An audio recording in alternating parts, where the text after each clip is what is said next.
She remembers that once upon a time she had a husband. She has no idea what has prompted that memory, but she recalls very clearly having been married. His name was Lars. She remembers that. He had a scar over his left eye and was 23 centimeters taller than she was. That is all she can remember for the moment. Everything else has been repressed and banished into the darkness that fills her being. But her memory is reviving. She stares round at the tree trunks in confusion. Why should she start thinking about her husband just here? A man who hated forests and was always drawn to the sea. A midshipman and eventually a hydrographic survey engineer with the rank of commander employed on secret military missions.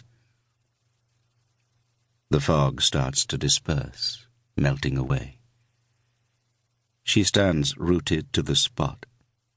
A bird takes off, clattering somewhere out of sight. Then all is silent again. My husband, Christina Tucker thinks. I once had a husband. Our lives were intertwined. Why do I remember him now, when I have found a hole in the fence and left all those watchful predators behind? She searches her mind and among the trees for an answer. There is none. There is nothing. Chapter 2. Late in the night the warders find Christina Tucker. It is frosty. The ground creaks under their feet. She is standing in the darkness, not moving, staring at a tree trunk.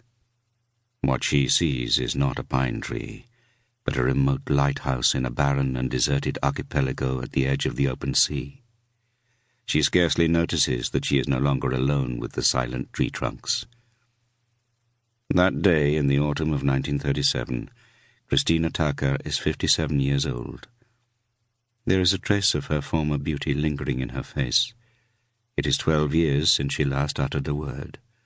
Her hospital records repeat the phrase day after day, year after year. The patient is still beyond reach.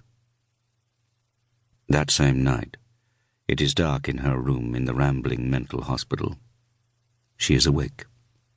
A lighthouse beam sweeps past, time after time, like a silent tolling of light inside her head. Chapter 3. 23 years earlier, also on an autumn day, her husband was contemplating the destroyer Svea, moored at the Gallervarv quay in Stockholm. Lars Tobiasson-Svartman was a naval officer and cast a critical eye over the vessel. Beyond her soot-stained funnels, he could make out Castellet and Whipsholm Church. The light was grey, forcing him to screw up his eyes. It was the middle of October 1914. The Great War had been raging for exactly 2 months and 19 days.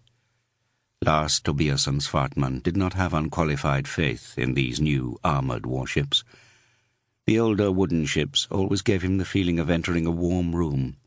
The new ones, with hulls comprising sheets of armour plating welded together, were cold rooms, unpredictable rooms. He felt deep down that these vessels would not allow themselves to be tamed. Beyond the coal-fired steam engines or the new oil-driven ones were other forces that could not be controlled. Now and then came a gust of wind from Salzfjord. He stood by the steep gangplank, hesitating. It made him feel confused. Where did this insecurity come from? Ought he to abandon his voyage before it had even begun? He searched for an explanation, but all his thoughts had vanished, swallowed up by a bank of mist sweeping along inside him. A sailor hurried down the gangplank. That brought Tobiasson-Svartman down to earth. Not being in control of himself was a weakness it was essential to conceal. The rating took his suitcases, his rolled-up sea charts, and the brown, specially made bag containing his most treasured measuring instrument. He was surprised to find that the rating could manage all the cumbersome luggage without assistance. The gangplank swayed under his feet.